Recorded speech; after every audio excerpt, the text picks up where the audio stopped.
Iremos continuar nosso tema sobre carboidratos. Primeiro, na aula anterior, nós falamos sobre alguns tipos de polissacarídeos, falamos de hemicelulose, de fibras, de pectina, falamos também de retroamido, aí falamos de gelatinização do amido e de retrogradação do amido. Hoje nós iremos começar falando sobre os denominados amidos modificados. O que são os amidos modificados? São amidos comuns que passaram por um processo de modificação química para produzir características específicas. Por exemplo, eu quero um amido que produz um gel muito mais viscoso do que o que normalmente eu consigo naturalmente. Ou eu quero um gel que, mesmo que ele seja aquecido, ele mantenha a característica de gel dele, certo? O que é muito difícil naturalmente acontecer. Então, essa modificação desejada, ela é feita nos amidos para você produzir características ou necessidades específicas para a indústria de alimentos. E são modificações, obviamente, controladas, ou seja, apropriadas para serem incorporados como ingredientes nos alimentos. Existem vários tipos, desde os géis que vão produzir produtos que são mais fáceis de dissolver em água fria e rapidamente eles adquirem textura mais espessa, sem a necessidade de aquecimento, tá? Por exemplo, nas sobremesas instantâneas, aqueles pozinhos que você compra só para dissolver em água, sopas instantâneas, recheios de bolo, para não necessitar você utilizar aquecimento para obter textura, para ele ficar um gel bem viscoso. Você pode também produzir géis que têm tanto a solubilidade mais alta em água fria e mesmo assim eles produzirem um gel menos viscoso e menos firme. Não necessariamente você vai querer sempre um gel mais firme, você vai querer, em algumas situações, um gel mais enfraquecido, digamos assim. É utilizado, por exemplo, em confeitaria, nas balas de goma e também para formar outras substâncias com a capacidade de formar pastas a quente e gelificar muito bem ao esfriar. Existem também os géis que são utilizados para reter mais fortemente a água dentro do alimento e evitar a separação na forma de cristais de gelo. Então, eu vou reter essa água e ao modificar a temperatura ou ao agitar o alimento, ele não vai permitir que a água saia de dentro do alimento. Então, e principalmente não vai deixar que forme cristais de gelo, como por exemplo, ocorre nos molhos que são vendidos congelados e armazenados durante longos tempos. Existe também a possibilidade de você produzir os géis que vão atuar também como espessantes e estabilizantes, pois eles vão, além de formar o gel, eles vão proporcionar estabilidade quando você aquecer o produto ou quando ele passar pelo processo de agitação, ou durante a embalagem, durante o transporte, ou até quando você está utilizando o produto e vai passar por um processo de mistura ou homogeneização na mão ou em um equipamento. Temos aqui agora as propriedades dos açúcares. Lembrando que os açúcares são os monossacarídeos, como glicose, frutose, galactose, e também os disacarídeos, como a maltose, a lactose e a sacarose. Como características principais propriedades, nós temos a solubilidade, que temos solubilidades diversas. Temos açúcares que se dissolvem em quantidades apenas de 30%, ou seja, a cada 100 gramas, ele consegue ter uma solubilidade apenas de 30%, até alguns que se dissolvem em maior quantidade, chegam a 80% de solubilidade. Temos também a característica, a propriedade de higroscopicidade, ou seja, é a capacidade de absorver umidade da atmosfera, e ela pode ser indesejável, principalmente quando você tem açúcar cristal, porque ela vai formar torrões, dificultando o armazenamento. Então, o local de armazenamento de açúcar cristal, ou açúcar de confeiteiro, ou açúcar mascavo, e até a própria embalagem tem que ser apropriada para evitar o contato do alimento com um ambiente muito úmido.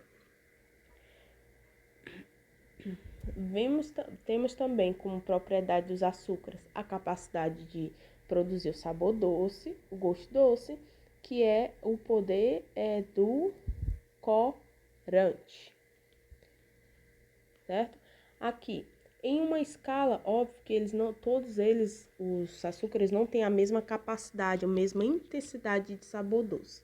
Se fizermos uma escala de 0, onde é o menos doce, até o 200, por exemplo, seria o mais doce, digamos assim, nós teríamos a sacarose no número 100, na intensidade 100, a frutose na intensidade 175, a glicose na intensidade 75 e a lactose na intensidade 16. Então, nós temos que a frutose é a mais desses 4 aqui, a substância, é um monossacarídeo que tem a maior capacidade de proporcionar sabor doce. Isso nos explica por que uma das características que nós vimos do açúcar invertido era proporcionar maior sabor doce usando a mesma quantidade de açúcar. Vamos lá, nós tínhamos sacarose, nós tínhamos aqui, vamos dar um destaque. Nós tínhamos a sacarose, e a sacarose, ela tem um poder de 100, enquanto quando você quebrava a sacarose, você produzia uma molécula de glicose e uma de frutose. Então, nós teríamos a comparação de uma intensidade 175 mais 75, daria 250, contra a capacidade edulcorante de 100. Olha, mais que o dobro do potencial de proporcionar sabor doce.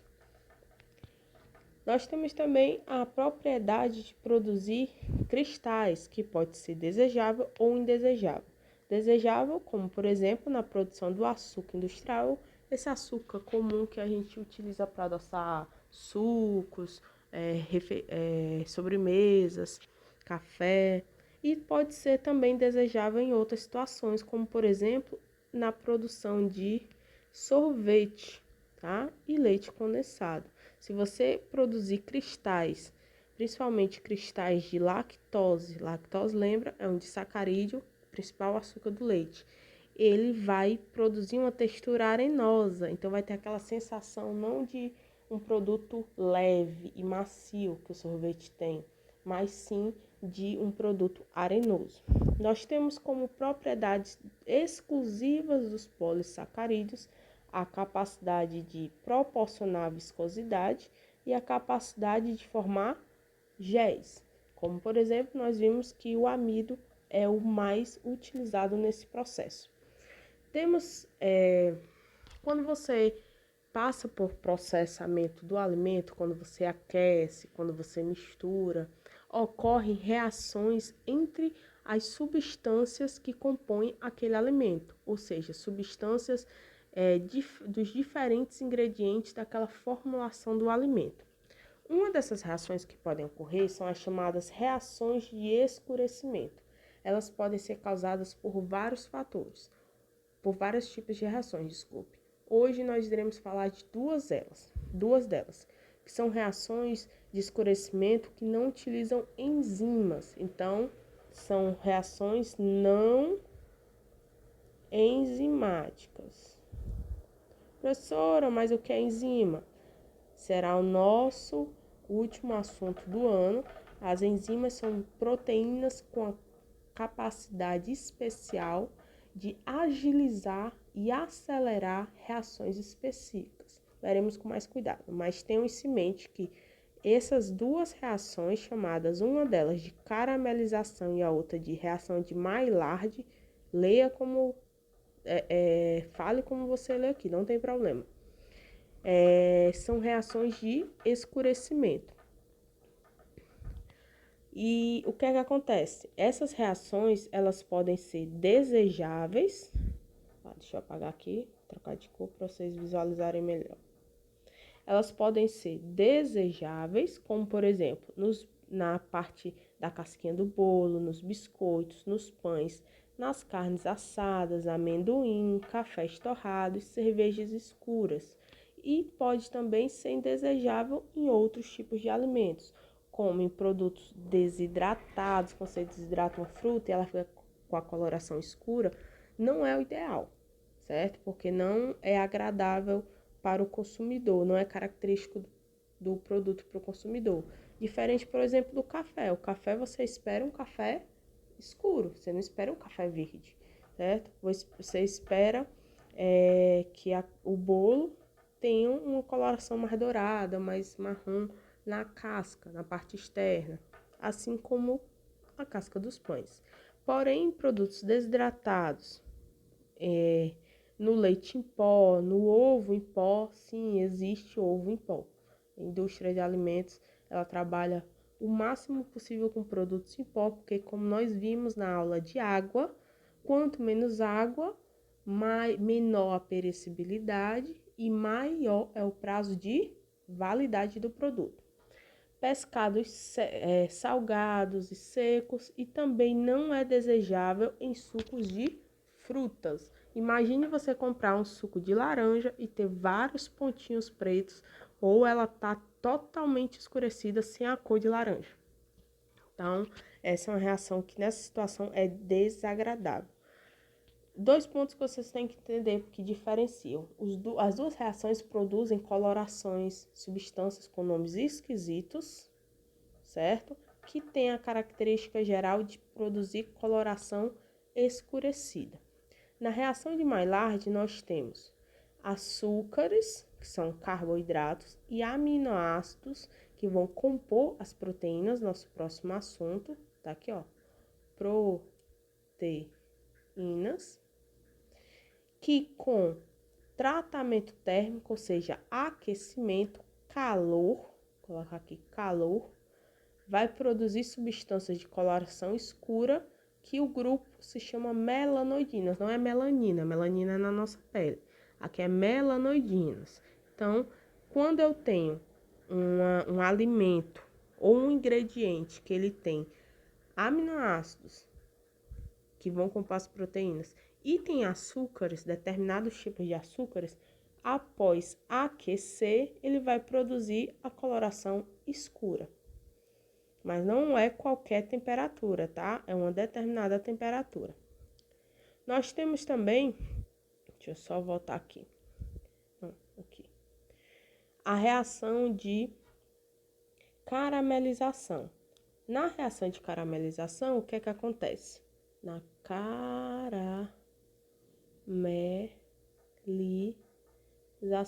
caramelização, nós não vamos utilizar proteínas, vai ser basicamente açúcares e calor, ou um tratamento térmico, como é chamado tecnicamente. E aqui a gente vai produzir substâncias que nós denominamos de... Desculpe aqui. Substâncias que nós chamamos de caramelos. Certo? Por isso que existe corante, caramelo 1, como tem uns na Coca-Cola, caramelo 4, caramelo 6, certo? Professora, qual é diferente? É levemente diferente, mas no geral a gente fala que são colorações similares de Maillard e caramelização. Então, para diferenciar, como é que eu sei, professora? Exemplo, na calda do pudim, o que é que você faz na calda do pudim? Você vai pegar açúcar, adicionar água e levar ao fogo. O açúcar branco dissolve na água, fica praticamente transparente, leva para o fogo, com o tempo, quando aumenta a temperatura, ele inicia a produzir coloração escura, compostos denominados de caramelos.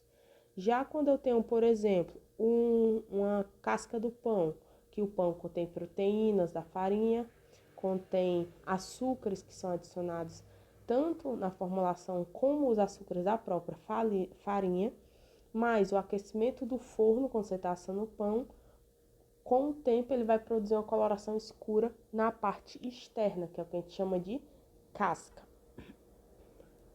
Essas reações, elas podem ser até indesejadas, tá? Se ela for indesejada, você pode atuar de várias formas para evitar que essas reações ocorram. Por exemplo, na reação de Maillard, você pode trocar o açúcar que você está utilizando por um que não reaja, pois nem todos eles reagem. Você pode reduzir a quantidade de água pela atividade de água. Você pode adicionar substâncias como sulfitos e dióxido de enxofre, que são inibidores desse tipo de reação. E também você pode acabar removendo os açúcares denominados redutores, que são os tipos de açúcares que participam dessa reação.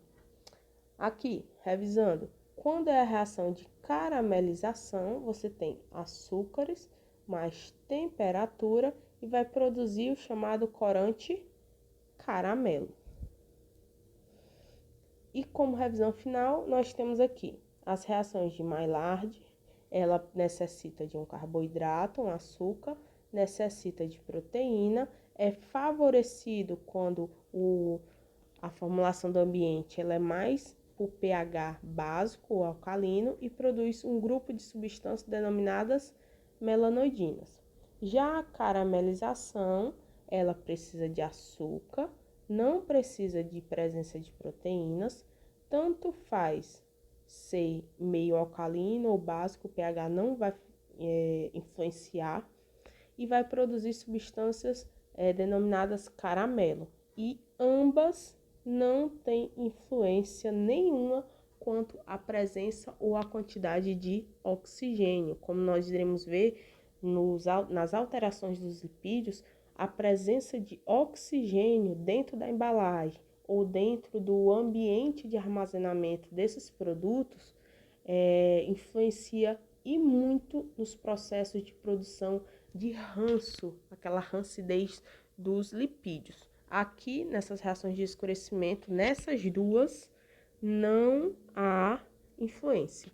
Há influência, sim, em outro tipo de escurecimento que nós só iremos ver, que é aquele escurecimento da maçã, que ali é provocado por uma enzima, que nós veremos na aula de enzimas. Mas nessas duas, não tem influência.